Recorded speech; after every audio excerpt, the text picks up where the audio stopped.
हमारे सभी YouTube family को बहुत बहुत जय जय श्री सीताराम। देखिए, आज अपनी बात कहने से पहले मैं शुरुआत कुछ इस तरह से करना चाहता हूं कि बीती ताही बिसार दे आगे की सुधिले। कई लोगों के जीवन में सबसे गंभीर समस्या ये होती है कि किसी एक समय के बिंदु पर उनकी सुई अटकी रह जाती है।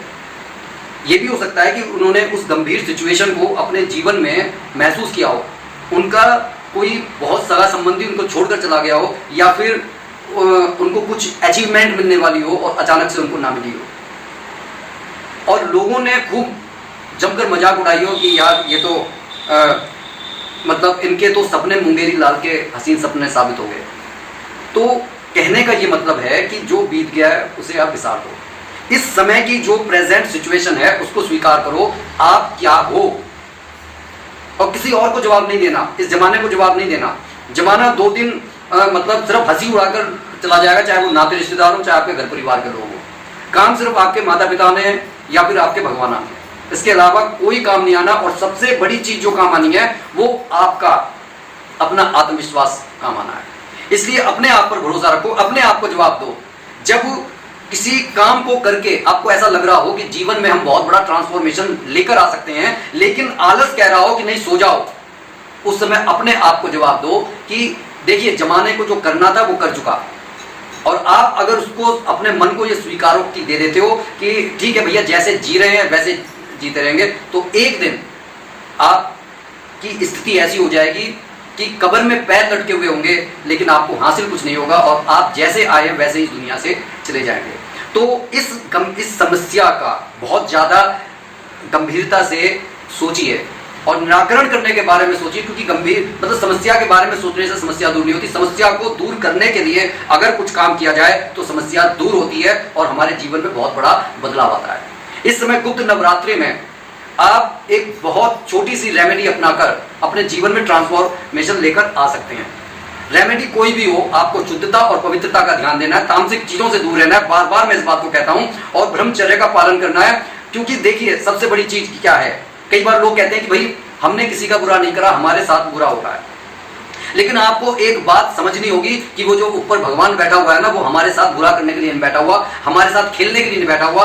जो लोगों ने एक तरीके का आइडियोलॉजी बना दी है समाज में, हमारे को ये बात समझनी होगी कि इस समाज में अगर हमारी चोरी पकड़ी जाती है तो हमारे को पनिशमेंट मिलती है, लेकिन वो जो परमपिता परमात्मा बैठा है वो हमारे मन के अंदर क्या विचार आया। मैंने कहा ना कि भगवान तो भावों के भूखे हैं। अगर हमारे भाव अच्छे हैं तो हमारे सारे काम अच्छे होंगे, लेकिन अगर हमारे मन के अंदर कोई बुरा विचार आया है और आपने किसी का अहित नहीं किया है, लेकिन एक वो बुरा विचार, वो भगवान तुरंत उसके खाते में पाप बनाकर लिख देते हैं। इवन अगर आपके मन में यहां तक विचार आया है कि भैया आपके पास पैसे नहीं है और आप किसी की मदद करना चाहते हैं, और बिल्कुल ये शुद्धता और पवित्रता के साथ विचार आया, तो आपको इसका भी अच्छा फल मिलेगा।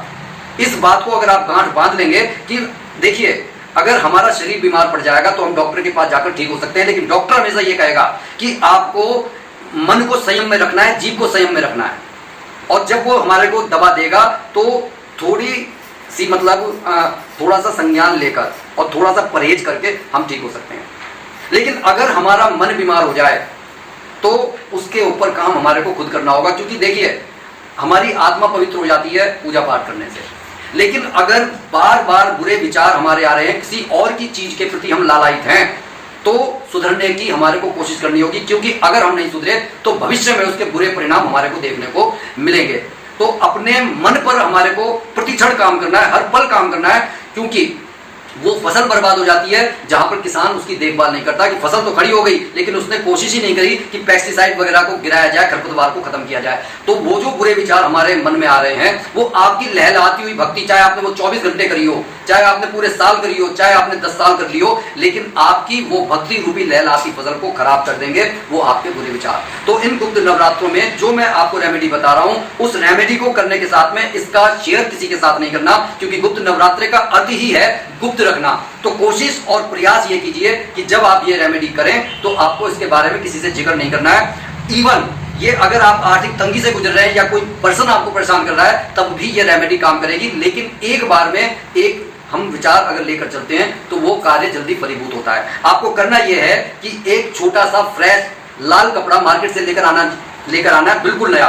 ऐसा नहीं है कि घर के अंदर कोई लाल कपड़ा रखा हुआ है, आपने उसे धो लिया और उसका इस्तेमाल कर लिया, बिल्कुल नहीं। आप बिल्कुल फ्रेश नया कपड़ा मार्केट से लेकर आएंगे। अब उसके अंदर आपको जो चीजें रखनी है उनका आप ख्याल कर लीजिए। 2 आपको लौंग लेनी है, 2 इलायची लेनी है, 1 जायफल लेना है, 2 आपको सुपारी लेनी है और उसके अंदर श्रद्धा अनुसार आपको 11-51 इस तरीके से रुपए रखने हैं। और उन रुपयों को रखकर आपको माता रानी के सामने रख देना है और अपनी इच्छा को विजुलाइज करना है कि भाई माता रानी, वो व्यक्ति मेरे को परेशान कर रहा है, इस संकट को दूर कर दीजिए कि मेरे को पैसों की जरूरत है, अब आपकी कृपा से मेरे पास खूब धन धान्य आ गया है, या मेरे घर परिवार में कोई व्यक्ति बीमार है, वो आपकी कृपा से ठीक हो गया। इस तरीके से जब आप अफर्मेशन करते हैं और जब ये अफर्मेशन, देखिए 1 दिन बीत चुका है, इस तरीके से सारे नवरात्र ना बीत जाएं, जब ये वीडियो मिले आप उसी क्षण आप करने लगिए, आपको देवी माँ का जो कृपा अवश्य मिलेगी। 9वें दिन आपको इस पोटली को उठाकर इस तरीके से हाइड करके रख देना है तिजोरी में कि वो किसी को नजर ना आए। अब देखिएगा आपके धन की बढ़ोतरी हो गई और कोई व्यक्ति अगर परेशान कर रहा है तो वो भी या तो उसका जो विचार है वो बदल जाएंगे या फिर वो आपके रास्ते से बिल्कुल ही हट जाएगा, आपकी तरफ उसकी देखने की हिम्मत नहीं होगी। लेकिन फिर मैं वही बात कहता हूं कि कोई भी कार्य कीजिए उसको अपने हित के लिए जरूर करें, लेकिन किसी दूसरे के अहित के लिए ना करें। उसके बाद में देखिए भर भर कर भगवान की कृपा कितनी हमारे पर बरसती है। तो इन गुप्त नवरात्रों को जाया ना जाने दें, विधि बातों को विसार कर आगे बढ़ने की कोशिश करें। उसके बाद में देखिए फिर कैसे भगवान हमारा कल्याण करता है। वीडियो को लाइक शेयर कमेंट करके सब्सक्राइब कर लें इस चैनल को, क्योंकि हम ऐसी छोटी छोटी चीजें लेकर आते हैं जो हमारे जीवन में अभूतपूर्व बदलाव कर सकते हैं। वीडियो को फिर पुनः मैं कर रहा हूं कि लाइक शेयर कमेंट करके सब्सक्राइब जरूर कर लिए। बोलिए जय जय श्री सीताराम।